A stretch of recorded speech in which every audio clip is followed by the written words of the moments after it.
The movie opens with a man entering the room. The setting is in 1967, a few months before the Six-Day War. The man, Marwan, gives a passport to the woman, Manal, who is waiting inside. They are lovers who work for the Palestinian government. Marwan explains that she must go to Israel to become a spy, under the name of Rachel. She needs to find General Yehuda, who holds the war plans. Rachel must get those plans so they can stop the beginning of the war. Then the two embrace passionately, as it's most likely their last time to meet. Rachel successfully integrates herself in Israel. She easily gets close to Yehuda without generating suspicions. And then, the ending credits show. This is the last scene of the first episode of the television drama, Tel Aviv on Fire. One may think that Marwan and Rachel are the stars in this movie, but that's not the case. In fact, the real protagonist of this movie is Salam. He's a Palestinian working as an inexperienced production manager whose real job is to make coffee for the production staff. Salam is hired by Bassem, his uncle, because he knows Arabic and can correct pronunciations. He's awkward around the set. There's a point where he interrupts the filming by bringing in a large painting. Everyone tolerates Salam because of his role, and because he's the producer's nephew.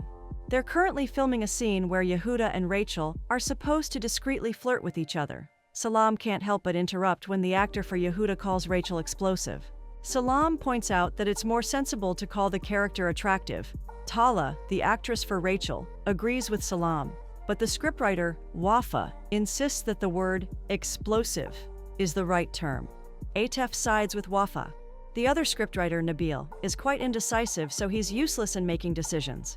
In the end, it's Bassem who settles disputes, and he agrees with Tala that the word attractive should be used. Upset, Wafa walks out. During the break, Salam hears her questioning why the French diva Tala is hired instead of one of the numerous talented Palestinian actresses. Before Bassem can answer, Salam calls him to ask for his salary. This is Salam's first job in a long time, so he's very sensitive with his salary. Bassem gives him a couple of notes, then chides him for chiming in. Later, Salam lines up for the checkpoint between the borders.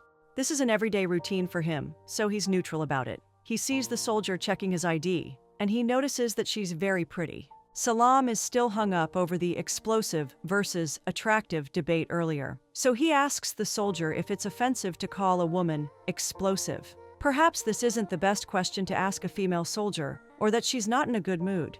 Salam is brought to the office of the soldier who heads the checkpoint. The soldier's name is Asi. Salam explains that he's only using an expression and has nothing to do with real explosives. But Asi tells him to keep quiet. Through interrogation, Asi finds out Salam works on the production set of the famous television series, Tel Aviv on Fire. Another soldier comes in, giving Asi the script for the next episode, found inside Salam's car. Asi thinks Salam is the writer. Salam just goes with the notion. Asi says his wife loves the show, although he doesn't understand why. He also scoffs at the love triangle among Rachel and her two lovers, Marwan and Yehuda. Then, Asi asks Salam for spoilers for the final episode. Salam says that's the secret they shouldn't talk about. But Asi insists on knowing. Since Salam genuinely doesn't know, he tricks the soldier by asking him what he thinks he is. Asi quickly answers that he wants Rachel and Yehuda to get married. Again, Salam just goes with it. Eventually, Asi lets him go. When he comes home that night, Asi finds the women of his family glued to the current episode of the series. He tells them he has the script for the next episode. His mother immediately asks for spoilers, but his wife doesn't believe him. His wife wants Rachel and Marwan to end up together because to her, Marwan is romantic and a gentleman. But Asi contradicts his wife. With conviction, he says Rachel and Yehuda will end up together instead. The next day at the checkpoint, Salam is stopped by Asi again. The soldier berates him for portraying Yehuda in a crude manner. In addition, the dialogues between soldiers are not believable. This hurts Asi's pride as part of the military. So, he gives Salam pointers on how the soldiers should talk. Once he arrives at work, Salam talks to his uncle about his suggestion based on Asi's inputs. But Bassem tells him to put it in writing. So Salam does. In a test shoot, Tala and the actor for Yehuda, Karim, use Salam's dialogues. The dialogue shows how Rachel is trying to use empathy to get closer to Yehuda. It's in line with the romantic angle and Rachel's role as a spy, and way different from the original script. To Salam's surprise, everyone likes it. Of course, Wafa doesn't, which is why she resigns as the scriptwriter. Bassem assigns his nephew to continue writing Yehuda's line, and to work closely with Nabil and Atef. Following this promotion, Salam visits the grocery store owned by Mariam's father. Mariam is Salam's ex, and he hopes to see her to tell the good news. Mariam comes out, and when she learns about Salam's promotion, she can't believe it. When they were still together, Mariam knew that Salam was unreliable and unable to keep a job. This was why she broke up with him. But now, Salam is coming back and doing his best to show that he's changed. Still, Mariam won't believe him. Salam offers her a fig, a fruit of love. She corrects him, saying tomatoes are the fruit of love. Salam follows her outside. Mariam turns to him, setting the record straight. She's happy that he's turning his life around, but she thinks there's no more chance for them to get back together. Salam feels down after this. But at least at work, he's now a proper scriptwriter. The only problem is, he's never written a script in his life. What happened earlier was a pure stroke of luck. Now Salam needs to put out something, or else he'll get fired. He goes to a coffee shop hoping to get inspiration. He needs to write the scene where Rachel is flirting with Yehuda. Her goal is to retrieve the key that opens the drawer containing the war plans. Unfortunately for Salam, no inspiration comes to mind. So he goes to Asi to ask for help, knowing that Asi's suggestions are good. Asi agrees, but with two conditions. First, Salam must bring him high-quality hummus. Second, the series must end with Rachel and Yehuda marrying each other. Sourcing high-quality hummus is easy, but changing the ending needs to be planned and decided carefully. Still, after Salam gives his word, Asi agrees to help, and this is the scene he helps craft. Rachel brings Yehuda a box of desserts. Then she notices the general's tired countenance. She offers to massage his shoulders. It's then that she finds the key, worn by the general around his neck. Everyone is impressed with Salam's scriptwriting. With everyone in a good mood, Salam takes his chance to discuss the ending. He proposes that Rachel and Yehuda should get married. But Bassam is already set with his preferred ending. Taking inspiration from another film, The Maltese Falcon, Bassam says that Rachel is conflicted between her love for Yehuda and her duty to her country, so her solution is to blow both of them up. Salam finds out that it's not easy to change his uncle's mind. But for now, he must focus on Yehuda's next scene. It's a complicated one, where the general must show his deep affection for Rachel.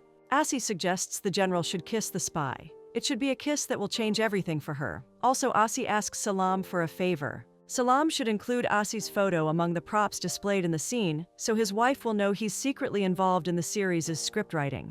Asi feels proud that he gets a hand in developing a story that millions of viewers love. He prepares 2 glasses of wine, one for his wife, and joins her in watching the episode that includes the kissing scene. To his disappointment and his wife's amusement, the kiss shown is as chaste as an uncle greeting his niece. The kiss scene makes major headlines the next day, and not in a good way. Bassam says the financiers want Marwan back. Meanwhile, Karim talks to Salam and asks him to show the darker side of Yehuda. This is also what Bassam raises when they discuss the direction of the story. The producer supports what the financiers want, so he insists that Rachel and Yehuda should be separated and she must return to Marwan. Salam argues that the viewers love the general falling for the spy angle. They can't just cook up something without proper thoughts. They come up with several ideas, including terminating Rachel's character so they can hire another actress with a cheaper talent fee. But the financiers want Tala for her star power, so that option is not feasible. They also can't remove Yehuda's character as he's a principal role in the story. Eventually, Salam comes up with an idea. It's dramatic, without changing the whole story, and no one perishes. In the next episode, the whole nation is shocked to find out that Rachel has cancer. This generates a major buzz among the viewers, but 2 notable people are not happy about this. First is Asi. He kidnaps Salam, just to find out why Rachel suddenly has cancer. He has completely believed Rachel and Yehuda will end up marrying. Salam appeases the soldier by saying that Rachel will still live. In television, cancer can be cured like toothache, Salam says. Anything is possible. Asi eventually releases Salam, but he takes his ID as insurance. The next person to not accept the cancer storyline is Tala. However, this is more on aesthetics. She doesn't want to wear the chemo wig because she won't look beautiful. It's Atef and Bassam who tell Salam that Tala threatens to return to Paris if something is not done to the storyline. In the midst of this chaos, Salam receives a lovely call. It's from Mariam. Apparently, she has watched the episodes. She has recognized that a lot of things in the dialogues were the topics she discussed with Salam, and Mariam finds this sweet. She invites him to a dinner that night, which Salam immediately accepts. But first, Salam visits Tala in her hotel room to convince her to return to the set. There, Salam experiences just how much of a diva Tala is. She's serious about returning to Paris, so Salam soothes her by proposing an alternative ending. When she hears it, Tala likes it. She wants Salam to write it immediately. She wants it tomorrow, or she'll fly back home.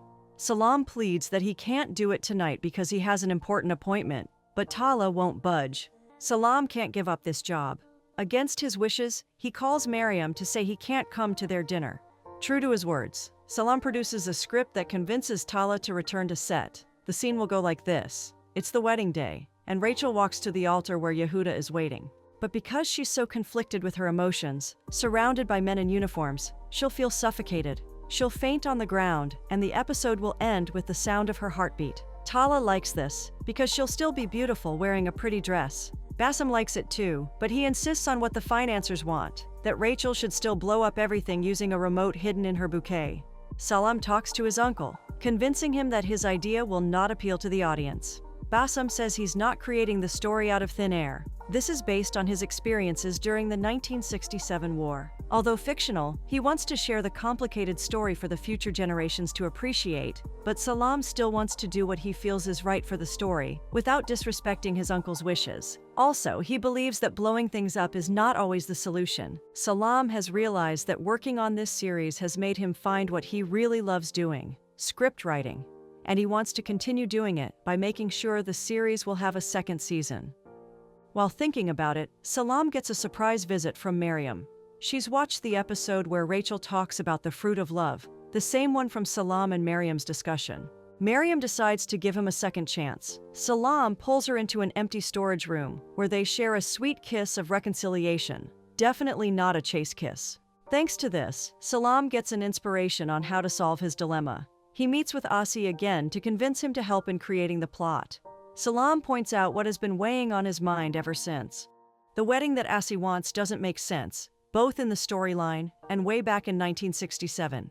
They have to remember what happened back then. Rachel is a spy from Palestine trying to steal the war plans from General Yehuda of the IDF. If they get married, what will it resolve? The wedding is just a big illusion that changes nothing. Salam proposes a new plot to address this. At last, the final episode of Tel Aviv on Fire airs on national television.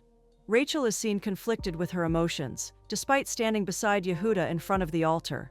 The remote remains on standby in her bouquet. The rabbi comes in, but instead of officiating the wedding, the rabbi reveals himself to be another general arresting both Rachel and Yehuda. He knows that Rachel is a spy, and he grabs the bouquet from her. Then the general tells Yehuda he's been enveloped in an illusion of love created by Rachel. The last episode receives good reception from viewers. Asi's wife is proud to see her husband playing a small but vital role in her favorite series. Salam gets back with Mariam and watches the last episode with her. And the best part is, he starts writing the script for season 2.